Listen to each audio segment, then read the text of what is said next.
আমার মেয়েও ফিরে আসবে না। আপনারা বিচার করতে পারবেন? পারবেন না। ছোট্ট একটা মেয়ে, নাম তার রামিসা, দ্বিতীয় শ্রেণীর ছাত্রী। প্রতিদিন সকালে বই হাতে চুলে রঙিন ফিতা বেঁধে বড় বোনের হাত ধরে স্কুলে যেত। তারও স্বপ্ন ছিল, তারও একটা ছোট্ট পৃথিবী ছিল।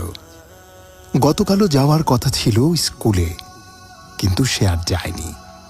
মা ডাকছেন, রামিসা। ঘরের এক কোণ থেকে আরেক কোণে খুঁজছেন, কোথাও নেই। তারপর দরজার ওপাশে দেখা গেল একটা ছোট্ট জুতো, শুধু একটা, আরেকটা কোথায়। তারপর যা পাওয়া গেল তা কোনো সিনেমার দৃশ্য না, কোনো দুঃস্বপ্ন না। 7 বছরের নিষ্পাপ শিশুটিকে নিপীড়ন করে নির্মমভাবে হত্যা করা হয়েছে। খাটের নিচে নিথর শরীর, আর বাথরুমে কাটা মাথা। আহ, এ কেমন সমাজে বাস করছি আমরা! এটা আমাদের শহর, আমাদের সময়, আমাদের চারপাশ, যেখানে একটা শিশু নিরাপদ না, যেখানে মানুষরূপী পশুরা স্বাভাবিক মুখ নিয়ে আমাদের পাশেই ঘুরে বেড়ায়।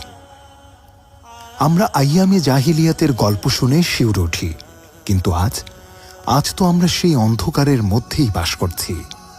তাই এখন সময় শুধু আফসোস করার না, সচেতন হওয়ার। নিজের সন্তানকে শেখান কোন স্পর্শ ভালো, কোন স্পর্শ খারাপ। তাকে সাহস দিন যেন ভয় না পেয়ে বলতে পারে।